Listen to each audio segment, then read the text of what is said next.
Quando tem a violência moral, a gente tem a calúnia, a difamação, a injúria, que são crimes de responsabilidades voltados à honra daquela mulher.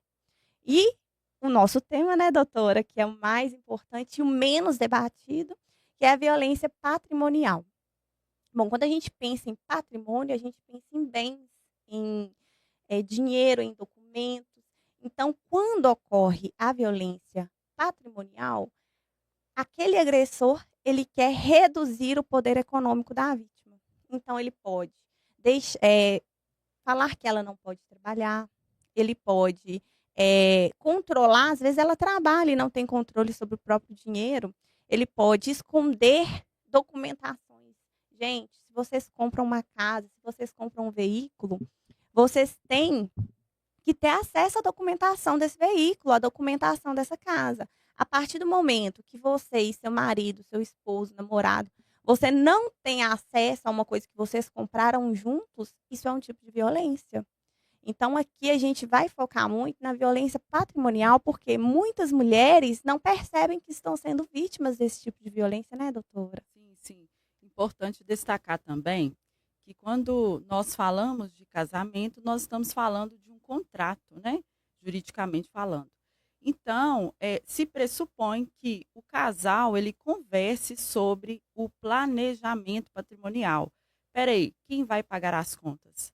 Né? Quem vai cuidar dos filhos? Então, essa é uma questão que eu chamo muito atenção nos atendimentos, né, diários lá do escritório também, porque é preciso haver essa transparência no relacionamento, para que fique até mais fácil de identificar a violência patrimonial. Com certeza. Porque muitas vezes essas mulheres que exercem trabalhos invisíveis dentro dos lares, que é cuidar dos filhos, da casa, trabalhar fora, ela não tem a valorização adequada, né?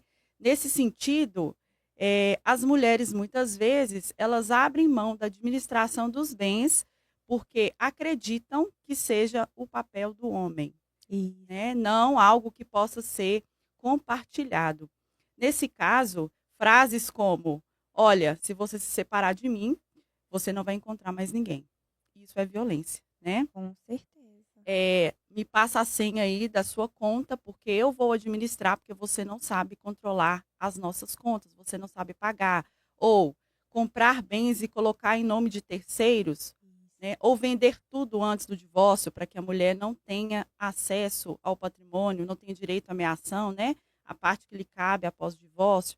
Então, são questões de extrema violência, né?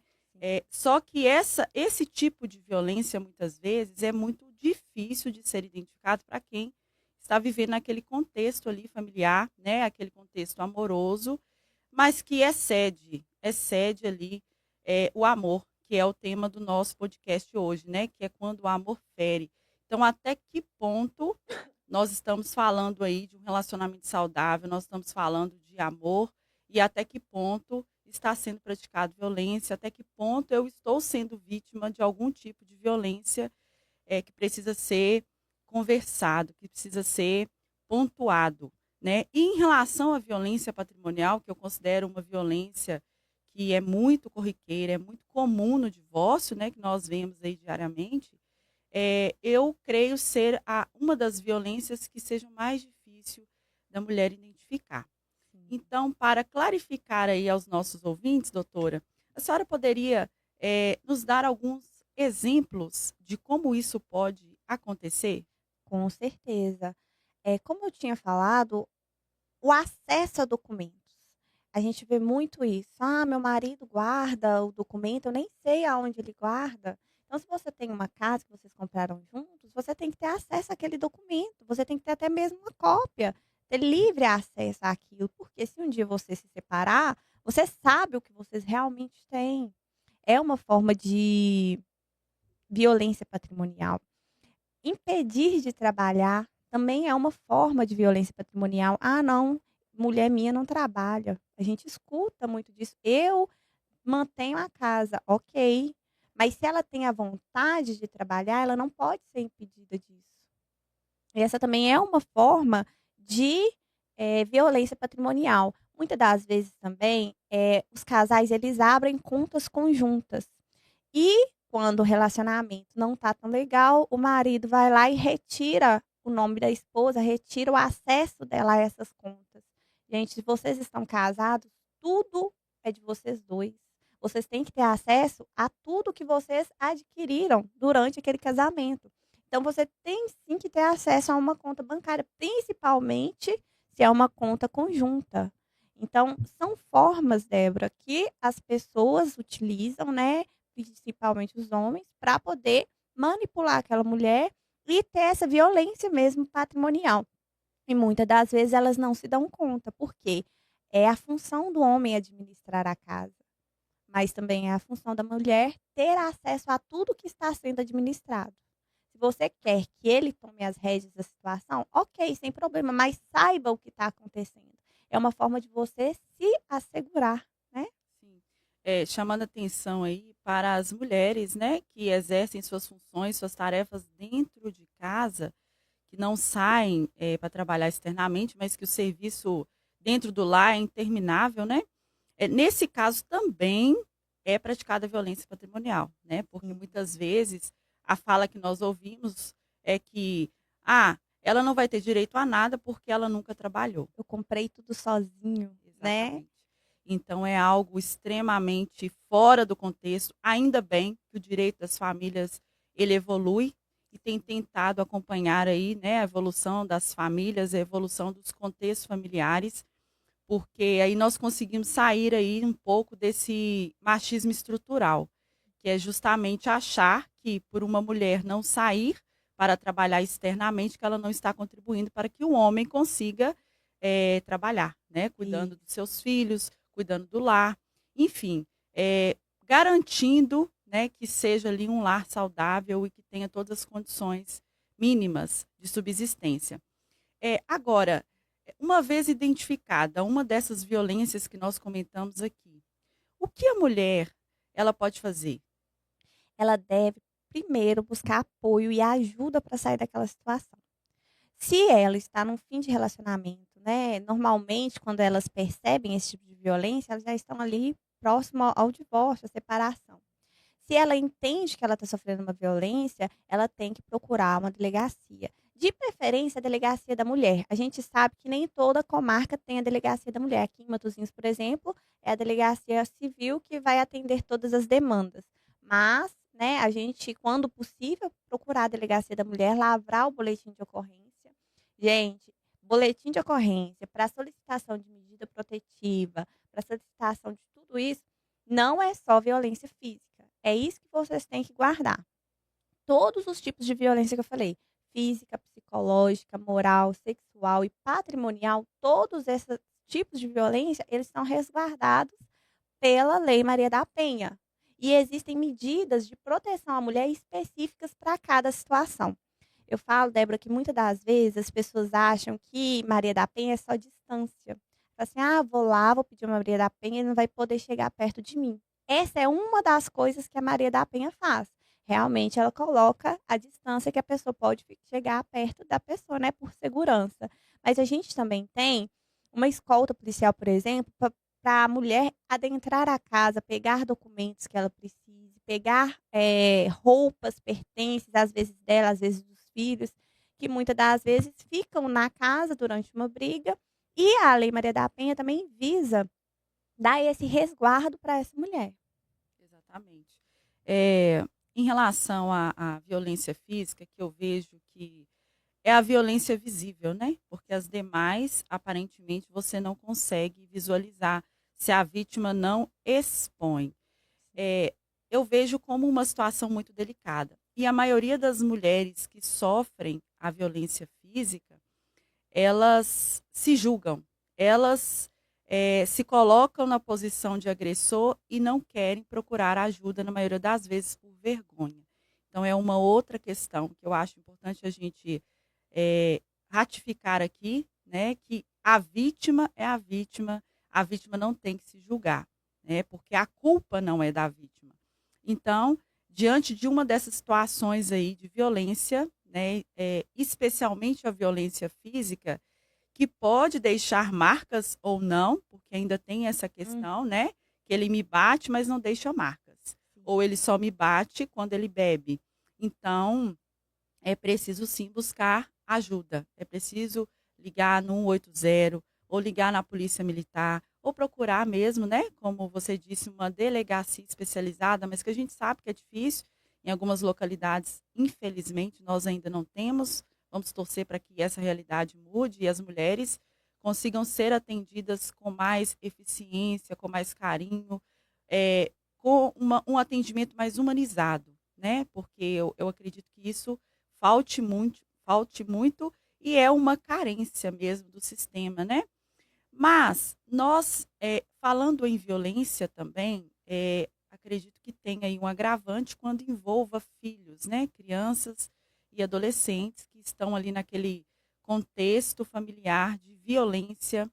E nesse caso, a justiça, de certa forma, o que ela vem fazer para garantir com que essas crianças tenham seus direitos preservados? Olha, sempre que tem um caso de violência dentro de um relacionamento e esse casal ele tem filhos, essa violência é tratada como um abuso psicológico para aquela criança. Então ela está sofrendo um trauma psicológico devido à briga dos pais, seja física, seja da forma que for. Então, a justiça, para minimizar os efeitos disso tudo, ela visa entender como é o relacionamento daquela criança com os pais, como que é com o pai, se tem algum trauma adicional e, sempre que tem uma violência, isso vai influenciar diretamente na guarda e nas visitas. Quando tem a violência direta, com a mulher e indireta com os filhos, pode ser requerido a guarda unilateral para aquela mulher. Então o homem, ele corre o risco de perder a guarda dos filhos. E aí, mas para que isso aconteça, obviamente, tem a juntada de laudos psicológicos, tem um estudo social que é realizado dentro do processo, né, para poder entender, como que está a cabeça dessa criança e evitar traumas adicionais. Por quê? Existem casos e casos. Tem casos que o homem é um péssimo marido e um excelente pai.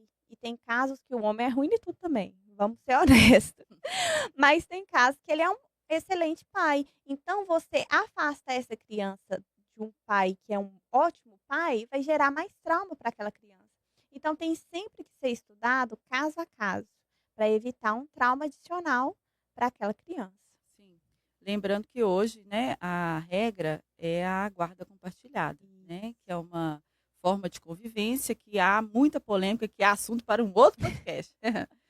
Mas, nesses casos de violência doméstica, por exemplo, como você mesmo disse, analisando o contexto ali familiar, após um estudo, né, o estudo social que nós chamamos aí, que é um acompanhamento psicológico, assistente social, analisando tanto as crianças quanto os pais, a capacidade ali de cuidar, de zelar, né?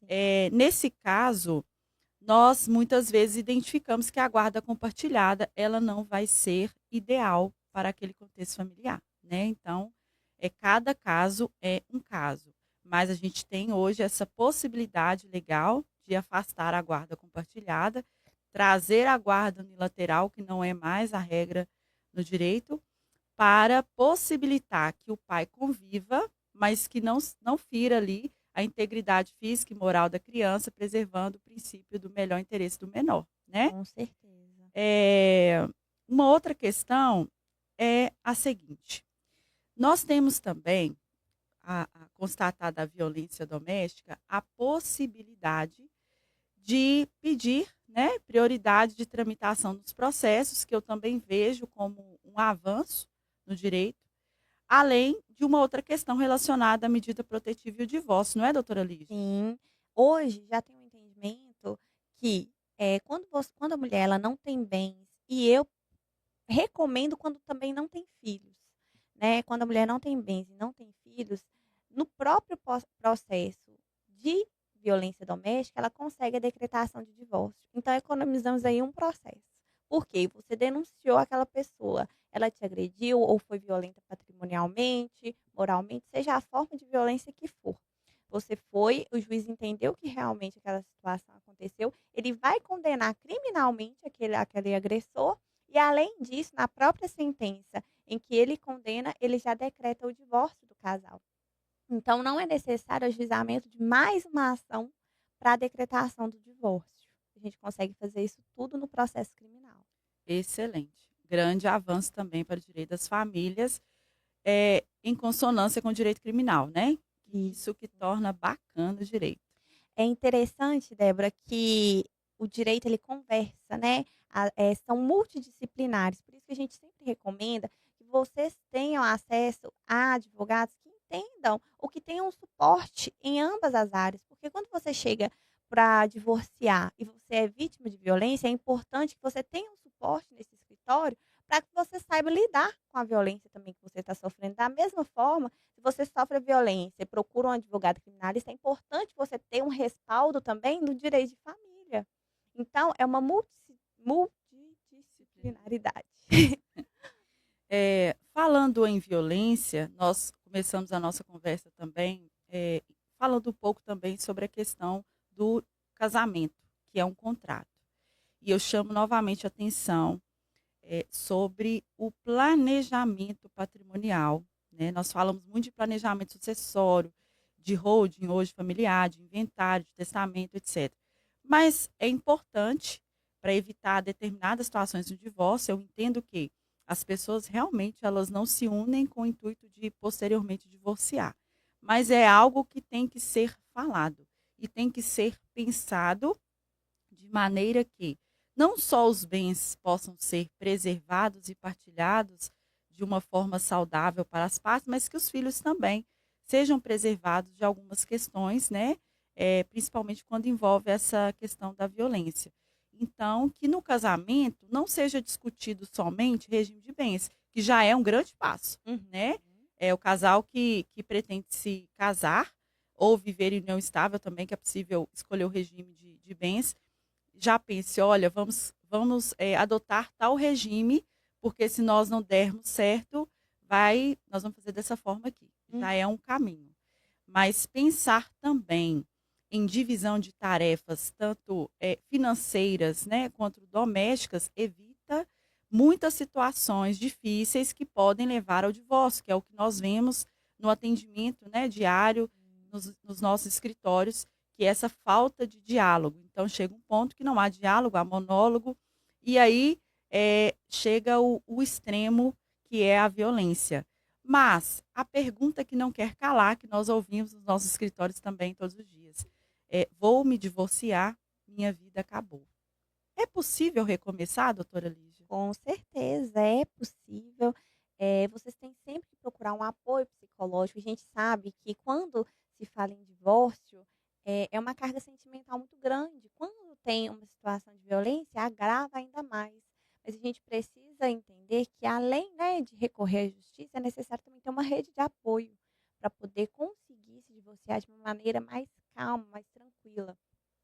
Da mesma forma, é interessante que a mulher ela tenha um planejamento financeiro quando ela decide, né, ela vai divorciar, que ela tenha um planejamento financeiro, que ela sente, que ela converse, por mais que não tenha aquele relacionamento mais, se tiver filhos, tem que conversar, tem que ter o diálogo, porque ali vocês têm que pensar o que é melhor para a criança. Então é possível sim recomeçar, depende somente de vocês, do primeiro passo. É claro que a gente sabe que não é fácil, a gente trabalha com isso no dia a dia, a gente sabe a luta, o sofrimento que é para cada um tomar a decisão e seguir em frente com aquilo, mas com, o amparo da justiça que a gente já tem, a Maria da Penha, a gente tem a lei do divórcio, a guarda, as visitas, tudo para auxiliar para que isso seja feito da melhor forma, sem prejuízo para nenhuma das partes, né, que é o mais importante. Além disso, é importante também um apoio psicológico, se possível por psicólogo, mas se não tem condições, né, que tenha uma rede familiar muito boa ou amigos com que possa conversar e expor aquilo que está sentindo, né, Débora? Sim, eu acho que muitas vezes, né, nós, operadores do direito, nós somos um pouco psicólogos, né? Principalmente quando nós lidamos com o direito das famílias e criminal também, imagino que sim. Mas a importância de reconhecer que eu estou precisando de ajuda e que eu preciso procurar um psicólogo, que eu preciso fazer uma terapia e que eu preciso de autoconhecimento, facilita demais esse processo doloroso do divórcio. Sim. Porque a partir do momento que eu me reconheço como uma pessoa, que eu não estou aceitando aquilo que o outro quer, ou que eu estou criando empecilhos em situações que são muitas vezes simples para a resolução e que vão poupar os meus filhos daquele desgaste, eu estou precisando de ajuda. Porque o que eu vejo é uma carga emocional muito grande, né? Que a gente sabe e a gente compreende que é um desgaste muito grande, é um transtorno emocional extremamente impactante, tanto para o casal que está divorciando ou separando, enfim, tanto para os filhos. Só que até que ponto eu vou deixar que isso influencie aos meus filhos? Então, além do apoio psicológico, o apoio jurídico, né? Procurar profissionais aí que vão me orientar, mas que vão também prestar um atendimento mais humanizado, Isso. porque muitas vezes é igual quando a gente vai em uma consulta médica, né? Em que o médico ele fala de uma forma tão direta e objetiva que você sai de lá pior que você chegou. Não que não tenha que ser dita a verdade. Sim, nós precisamos, como operadores do direito, trabalhar com transparência. Mas muitas vezes a forma de você falar, né, de compreender o outro e de ter empatia, porque sim, é necessário ter empatia no Sim, direito, com né? certeza, principalmente quando chega uma situação dessa, né, pra gente atender onde tem uma violência, onde tem essa carga emocional muito pesada, a advocacia ela tem que ser humanizada, porque ela já é muito burocrática. Quando a gente vai, fazer os passos, os processos, né, o procedimento em si é muito burocrático. Então, para o cliente fugir dessa burocracia, a gente tem que tratar com empatia, com humanidade, se colocar no lugar do outro. Não é pensar: "Ah, vou fazer esse divórcio aqui, tomara que acabe logo". Não, não é dessa forma que funciona. A gente tem que entender a situação de cada um, a necessidade que cada um está passando naquele momento para ter, né, uma melhor desenvoltura no processo. Até porque, né, Débora, existem também no processo, você vai poder falar mais, se você atua mais na área de família, mas até mesmo o apoio financeiro para a mulher, né, quando tem o processo de divórcio, porque muitas das vezes a gente pensa na pensão alimentícia para os filhos. E quando a mulher ela é dona de casa, não tem uma renda por fora, existe essa possibilidade, né? Sim, na verdade, é uma coisa importante que você mencionou aí, né? Também que eu esqueci de comentar, é que muitas vezes a mulher ela não quer se divorciar justamente por isso, né? Então, a questão dessa pensão alimentícia, né, como o próprio nome diz, que é um valor destinado à alimentação, e a gente fala sobre destinação à sua subsistência digna, ela ainda existe, né, para a mulher que é dependente do marido, mas são situações extremamente específicas que requerem uma análise minuciosa para saber se há o cabimento ali. Por quê? Porque o direito das famílias ele modificou. Então, o fato da mulher hoje sair para fazer tarefas externas e muitas vezes ter a independência financeira, eh, trouxe para o direito essa exceção que antes era uma regra. Então, se antes a mulher ela dependia inteiramente do marido, hoje é exceção isso acontecer quando a gente fala do lado financeiro, mas é algo sim que vai impactar a mulher, que vai trazer essa insegurança para que ela não tome o primeiro passo, né? Ou muitas vezes não tenha aceitação, com medo de entender como ela vai prover ali o seu sustento. A gente sabe que muitas vezes a pensão para os filhos, a pensão alimentícia não será suficiente para todas as despesas ali do lar. Mas há essa possibilidade da determinação judicial de pensão alimentícia para a mulher, né? Mas é preciso uma análise concreta da situação em si, né? Sim, com certeza. É, doutora Lígia, você gostaria de deixar alguma mensagem final para as nossas ouvintes, que eu creio que seja prioritariamente mulheres, né? Sim, Sobre essas questões que nós falamos? claro. Gente, se vocês estão passando por uma situação dessa, não tenham medo de denunciar. A gente tem o 180, que é o número que a gente consegue ligar para fazer essa denúncia. Não tenha medo. Não pensem que vocês não são capazes de seguir a vida, porque vocês são capazes sim de seguir a vida e serem muito felizes, né. Então, assim, vocês não estão sozinhas, A gente tem a delegacia que é capacitada, por mais que aqui em Matosinhos não seja da mulher, mas eles são capacitados para atendimento dessas demandas. A gente tem, tanto no direito criminal quanto no direito civil, formas de dar suporte e amparo a vocês. Então não tenha medo, denuncie, corram atrás, né, da sua liberdade, da sua felicidade. Porque um lar onde tem violência não tem felicidade, não tem alegria, não tem harmonia. Isso é ruim para vocês, é ruim para os seus filhos, né. Então assim, tenham coragem mesmo de denunciar. Eu falo que é muito difícil, é uma decisão difícil, mas é uma decisão necessária e libertadora. Eu falo que não tem até hoje uma mulher que eu atendi, vítima de violência doméstica, que quando saiu dessa situação não sentiu alívio. Alívio. Então, às vezes, você pensa que não tem saída, mas tem sim. Denuncie, procure um advogado especialista, que vai dar tudo certo. Eu ouço muito algumas questões lá no escritório e eu costumo dizer que, não generalizando, né, já deixo Uhum. aqui entre parênteses, que muitas vezes a mulher, quando ela toma a decisão de se separar, é porque o copo já transbordou, né? E por outro lado, o que eu vejo é que muitas vezes o homem, quando ele toma essa decisão, ele é de repente, É. né? Então a gente vê um processo de amadurecimento da mulher, de sofrimento interno, para que ela tome essa decisão, para que ela compreenda se é realmente isso que ela quer. E muitas vezes, quando ela chega ao extremo, né? São situações assim que a gente fica, nossa, mas por que você esperou tanto? É porque eu não tinha certeza. É porque eu achei que eu não ia dar conta. Entende? Porque ela se acomodou, ela depende emocionalmente, desculpa, muitas vezes, daquele relacionamento para se sentir inteira, entre aspas, e completa, porque ela não se autoconhece, né? E o homem, muitas vezes, não está bom para mim. Eu vou sair de casa ou vou me divorciar. Então, talvez isso seja uma forma mais prática que eles têm de lidar com as situações, né, mas que não levando tão em consideração o emocional.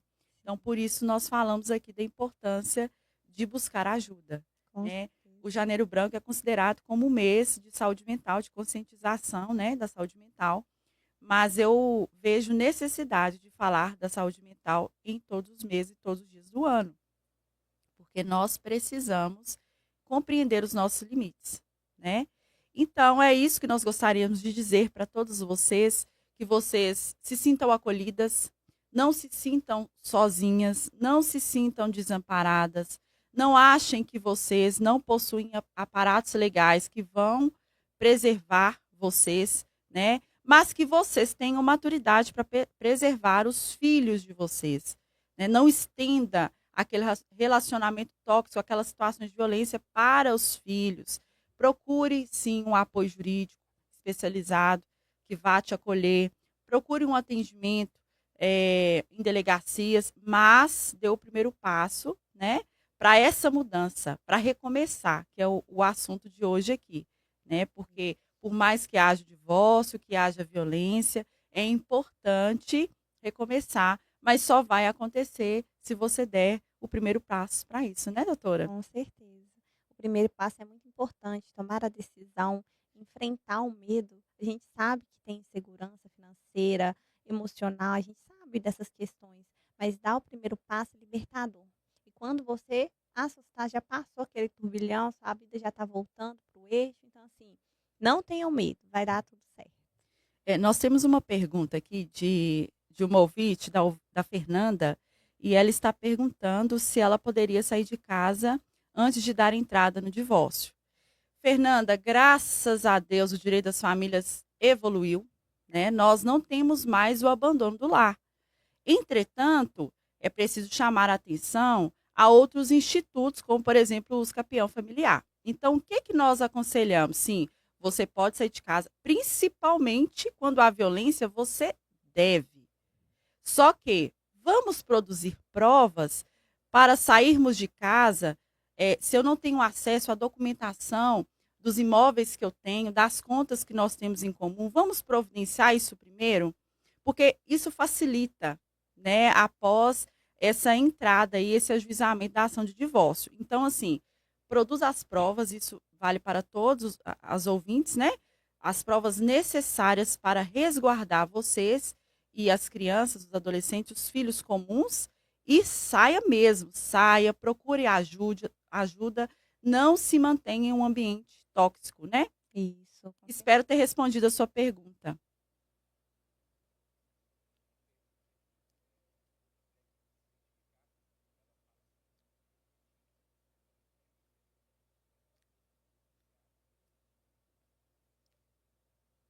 Doutora Lígia, a outra pergunta que nós temos aqui de uma seguidora é sobre a questão da medida protetiva, que ela gostaria de solicitar, né?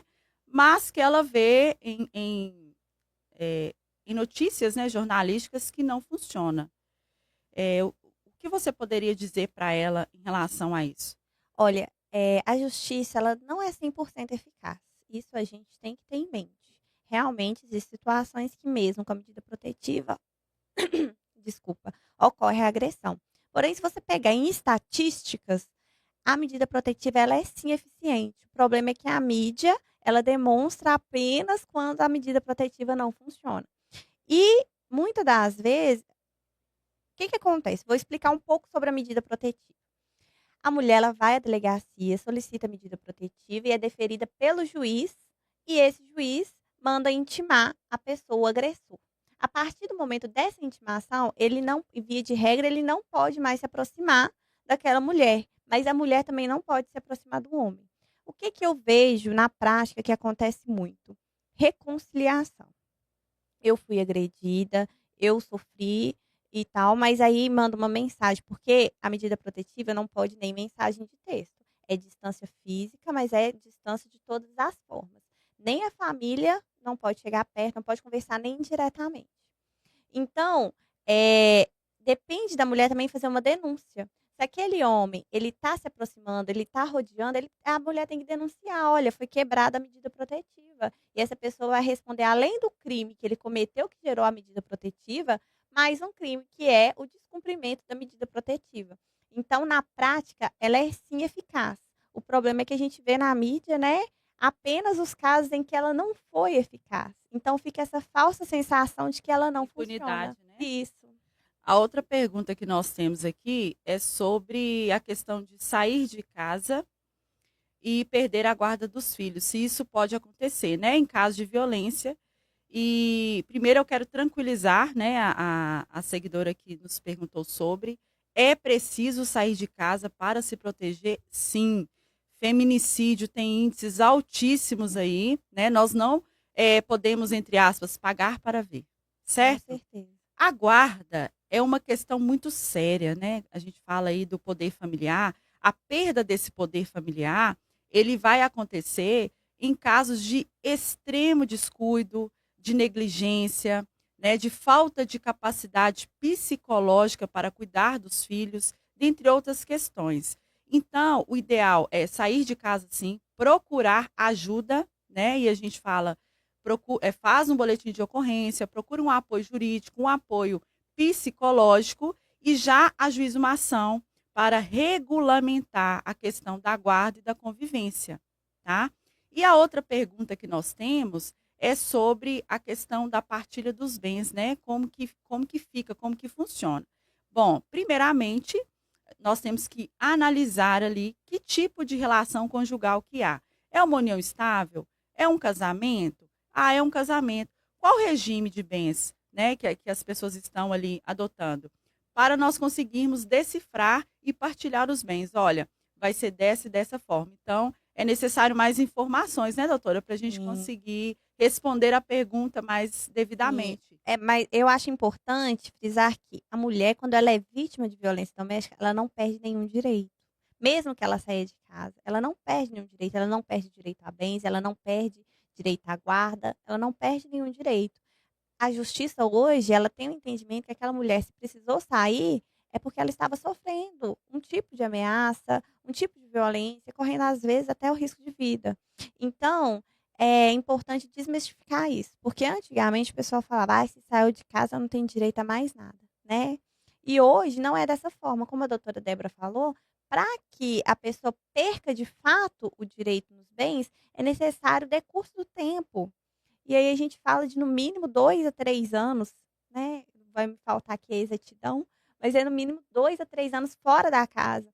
Então, durante esse período, a mulher ela tem a chance de correr atrás de um advogado, ajuizar a ação de divórcio, regulamentação de guarda, visitas. Então, se você está sofrendo qualquer tipo de violência, pode sair sem medo. Saia e de imediato procure um advogado. Você não vai perder nenhum direito, isso a gente te assegura. Isso mesmo. A nossa última pergunta é a pergunta da Gláucia. Se o marido for agressivo, ainda há possibilidade de visita, creio que seja para os filhos, né? Olha, se o marido ele é agressivo para os filhos, a gente consegue suspender esse direito de visita, mas é necessário um estudo social e psicológico. O juiz ele trabalha com evidência e com prova. A palavra da mulher ela tem muita importância, mas é necessário que a criança seja ouvida, é necessário que a outra parte também seja. Mas se o marido ele é agressivo com os filhos, a chance dele ter a visita e guarda, ela diminui bastante, né. E da mesma forma quando ele é agressivo com a esposa, essa chance também diminui. Mas de todas as formas tem que ter um estudo social e psicológico para ver como que é esse relacionamento entre pai e filho. Então, uma questão também que é importante a gente salientar, né, doutora, é a pernoite. Por quê? Quando nós vamos trabalhar, não só em divórcio em si, né, quando a gente vai trabalhar aquela questão da modalidade de convivência, se será guarda compartilhada ou guarda unilateral, uma coisa aqui que eu saliento, que eu tirei do meu dicionário a questão da visita, porque pai não visita, pai convive, né? Então Sim. a gente é equivocado em falar em regulamentação de visita, não, é regulamentação de convivência, porque o pai precisa conviver, ele tem um dever e tem um direito, né? Mas aí, muitos pais, como a gente está trabalhando aqui, né, você respondendo a pergunta sobre o pai que é agressivo, o maior medo das mães é justamente a criança dormir, né, com o pai. Então, você já esclareceu. É importante, estudo social. Vamos entender a personalidade desse pai. Vamos entender o contexto familiar em que a criança vai ser inserida. Vamos entender se ele vai ter um quarto, se ele vai alimentar, se ele vai ter lazer, né? E aí, vamos ouvir a criança, Sim, é né? importante também observar a idade dessa criança, né, Débora? Porque, a gente eu já atendi casos em que o pai queria levar uma criança de 3 meses, 2 meses, que a mãe ainda amamentava para dormir. Então, assim, fica muito difícil da gente responder a situação, porque a gente não sabe a especificidade de cada caso. A gente está à disposição, né, Débora, Sim. para responder, caso vocês queiram, uma consultoria mais aprofundada da situação, a gente está à disposição para tirar essas dúvidas referente ao tema aqui da live. Mas, tudo vai depender, tudo vai influenciar, até mesmo a idade dessa criança. Aí você falando sobre a questão da pernoite, né? Só deixando claro aqui, que eu já tive situações, por exemplo, em que a criança tinha 10 anos, mas foi constatado que ela não poderia dormir com o pai, né? Então, assim, para além da idade, há Uhum. questões que são analisadas Sim. minuciosamente. O Ministério Público, né, que é responsável aí por zelar pelos direitos das crianças, ele tem eh, uma minuciosidade, um carinho muito grande, né, um entendimento, uma competência para identificar quando há possibilidade de ferir o melhor interesse da criança e do adolescente ou não, né? Então, Sim. quanto a isso, quando há esse medo, esse receio, é importante passar para um advogado, né? Buscar uma orientação jurídica para que seja feito da melhor maneira possível. Então, nós gostaríamos de agradecer, né, pela oportunidade a todos vocês que estão aí nos ouvindo. Estamos muito felizes de iniciar esse podcast com esse tema fantástico, que daria aqui umas 5 lives para a gente conversar e bater papo. Agradeço imensamente a doutora Lígia pela disponibilidade, pela competência de sempre, pelo carinho que ela tem. Vocês já perceberam aí a humanização com que ela trata cada caso, cada situação, e isso para mim é importante, né, ter uma colega de profissão que tanto agrega à nossa classe. Então, gostaria de te agradecer e gostaria de te pedir para deixar os seus contatos aqui, caso alguém queira, né, tanto pelo Instagram ou o contato do seu escritório, tirar alguma dúvida, enfim. assim, eu que agradeço primeiramente a oportunidade de poder estar aqui agregando, né, e trazendo informações para as mulheres que estão nessa situação, para que elas entendam que elas não estão sozinhas e que elas têm com quem contar. Então eu agradeço imensamente essa oportunidade, né, como você disse, é um assunto que não acaba, não tem fim, mas eu espero, né, que tenha acrescentado aqui ao debate a situação para todos. E vocês podem me procurar no Instagram, que é @lidianaira advocacia, Naira com Y. É, pode ser no Instagram. Obrigada. Eu que agradeço. Tenha uma excelente manhã, uma excelente semana. Se vocês gostaram, compartilhe com outras pessoas aí para que possa esclarecer, né? O conhecimento ele tem que ser compartilhado, a informação, ela transforma a vida das pessoas. E espero contar com vocês aí no nosso próximo podcast. Um abraço grande, fique com Deus. O ser humano é extraordinário e todo dia vai a um lugar surpreendente, o lugar do outro. Aqui no Sicredi, nós investimos em tecnologia de ponta, mas investimos em simpatia de ponta também. Porque tratar as pessoas com carinho nunca será obsoleto. Sicredi é ter com quem contar.